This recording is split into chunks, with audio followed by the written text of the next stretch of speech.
Your Honors, Mr. Chief Justice, may it please the Court. My name is Jeffrey Hill, and together with co-counsel Craig Patrick, I represent the appellant in this matter, Mr. Charles Vegas. Your Honors, I will deliver a brief statement of the facts, followed by my argument. On February 13, 1992, our client, Mr. Vegas' psychiatrist, Dr. H.I. McDonough, was served with a grand jury subpoena ducis tecum by the Smoky County District Attorney's Office. The subpoena's sweeping command required Dr. McDonough to produce any and all records relating to Mr. Vegas. At first, McDonough refused, but later acquiesced on the advice of his attorney. Of the 450 pages secured by the state, only 12 mentioned gambling activities. Mr. Vegas had confided in his psychiatrist that occasionally he hosted parties for his friends at which he would use video poker machines. Mr. Vegas initially retained 20% of the value inserted in the machines in return for setting up these parties. There is absolutely no evidence in the record that Mr. Vegas profited from these parties at all. Now, the circumstances which gave rise to this subpoena. Property counsel, what was the 20% used for? Your Honor, the record indicates that Mr. Vegas used this money in exchange for setting up the parties. What does that suggest? Was it all spent on expenses, or the part of the cost of setting it up was his benefit, his personal benefit? Your Honor, I'm simply saying that the record does not indicate that Mr. Vegas profited from the parties. Why is that relevant? Your Honors, it is relevant because profit is one of the characteristic elements of gambling. Profit, consideration. The statute used profit, or does it use any consideration? No, Your Honor, it uses consideration alone. So whether profit or not is really not an issue in this case? Your Honor, it is an issue in the sense that the devices here simply are not gambling devices. And Is profit what we use to find the term gambling device? Your Honor, I don't know. The statute is vague. Profit is not included in the statute. The statute uses the terms determined by chance, even though accompanied by some skill. Now, to continue with... Are you saying the section regarding consideration is vague? No, Your Honor, I'm not.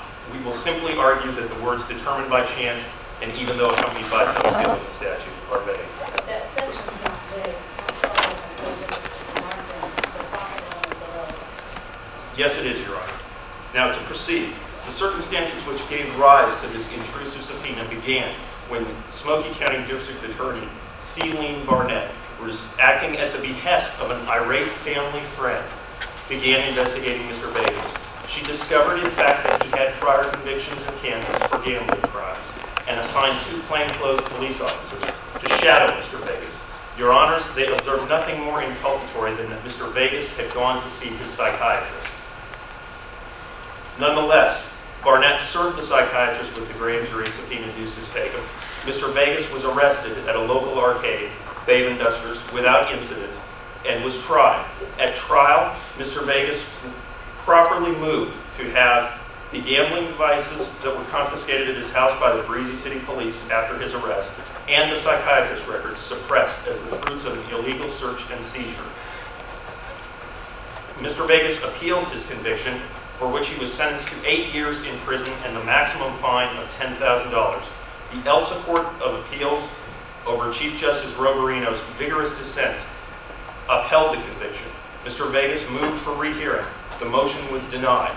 Your Honors, today we come before this court with 2 very compelling claims.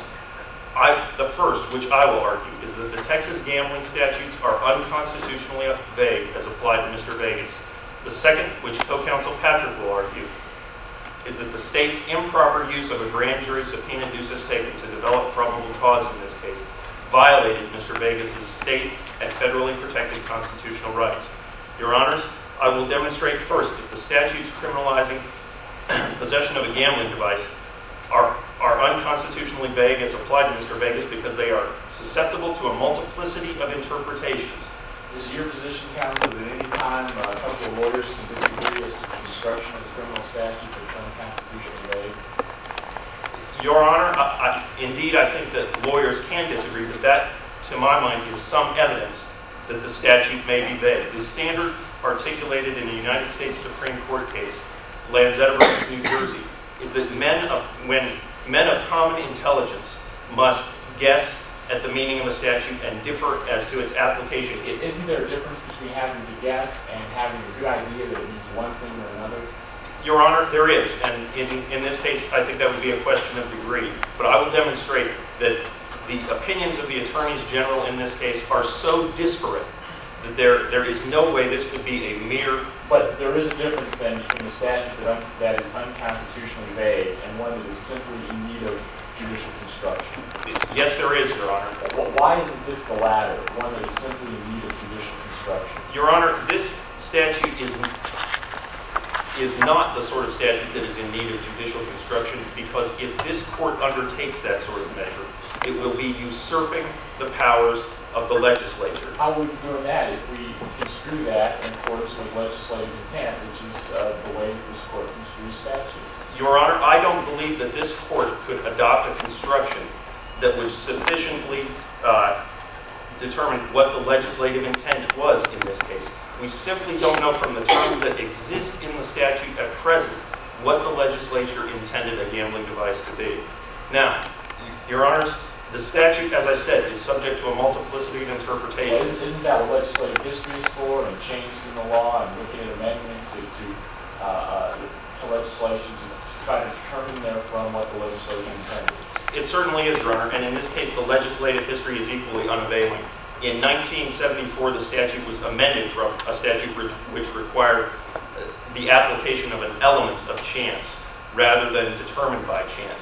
Your Honors, that was equally vague. Now, to continue... An element of chance is vague? Yes, Your Honor. I would argue that it is.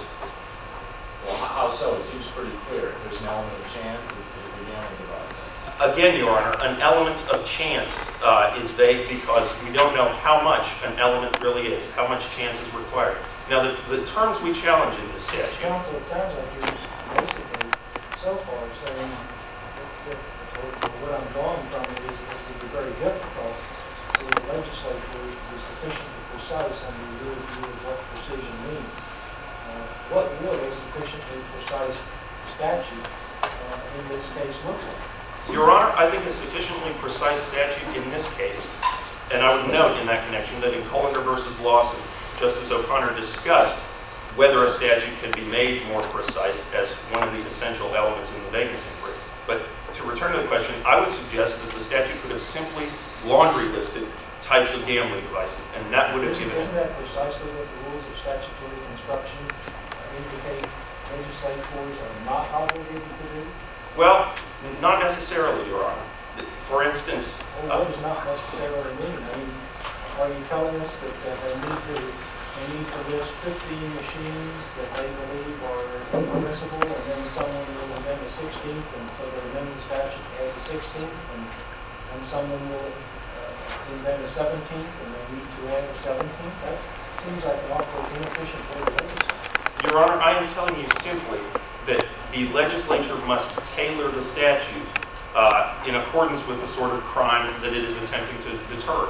Now, we have all sorts of statutes governing the possession of controlled substances that, in fact, list those sorts of substances. I think this is a case where gambling devices are readily ascertainable enough that the legislature could have simply laundry listed them.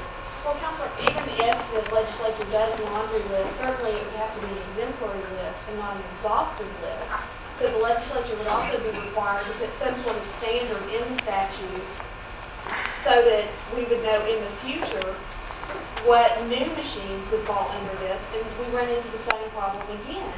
How to define what statute. Simply an exemplary list is not going to cure that. Certainly, Your Honor. Understand one thing. It is not incumbent on Mr. Vegas to define the statute. That was the legislature's burden, which it fully advocated, and it is not incumbent on Mr. Vegas to offer a better construction of this. But Counsel, you're suggesting it's vague, and I mean, there's no way that a legislature could have passed the law without being vague under your analysis or inefficient, according to Justice Trail's point earlier. Some indication that your argument is holding the legislature to too high of a standard, isn't it? It may be, Your Honor, but I simply don't think that is the case here.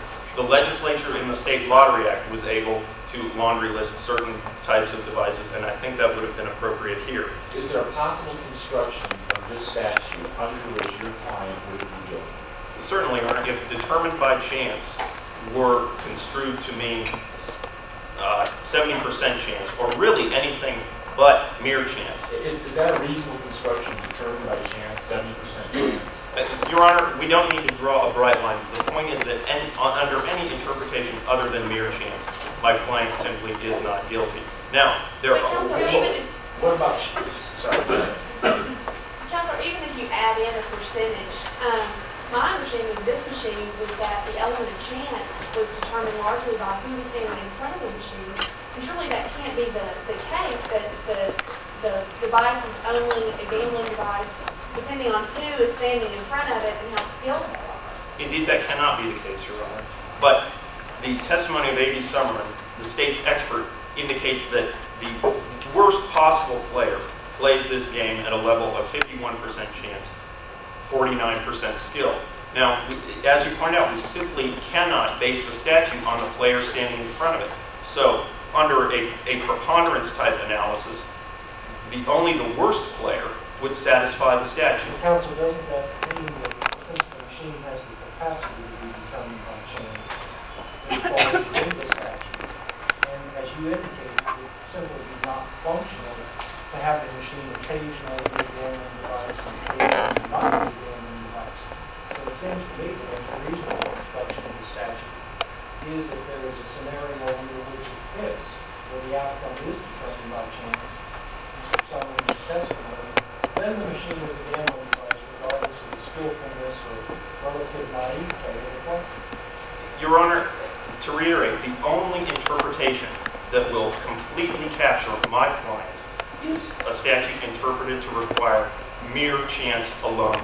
And that simply cannot be the case here, based on the opinions of the attorneys general. Really, a substantial amount of chance would encompass a video poker machine? Your Honor, no, I don't believe so. Again, that would focus on the player playing the game, and that is not the relevant focus here. The relevant focus is the minimal amount of chance that is inherent in the machine itself, which A.B. Summerman concluded was 10% chance. Now, there are two important considerations underlying the vagueness doctrine. The first is notice. As I pointed out, Mr. Vegas simply could not, on this statute, have determined whether he was conforming his conduct in owning the video poker machines to the requirements of the law. The second... Aren't there some alternatives besides the person just looking at the statute and reading and trying to interpret it for himself? Your Honor, certainly the construction that the statute has been given by the state's law enforcement officials is one of those things. And in this case, the construction given by the state's law enforcement officials has been totally confused. Attorney General Jim Maddox argued that maybe a preponderance of chance satisfies the statute. Attorney General Hill thought mere chance alone was enough.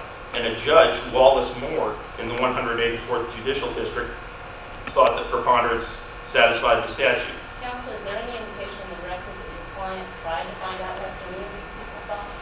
No, there isn't, Your Honor. There is not. Is there any indication he made any attempt to determine what the statute might mean?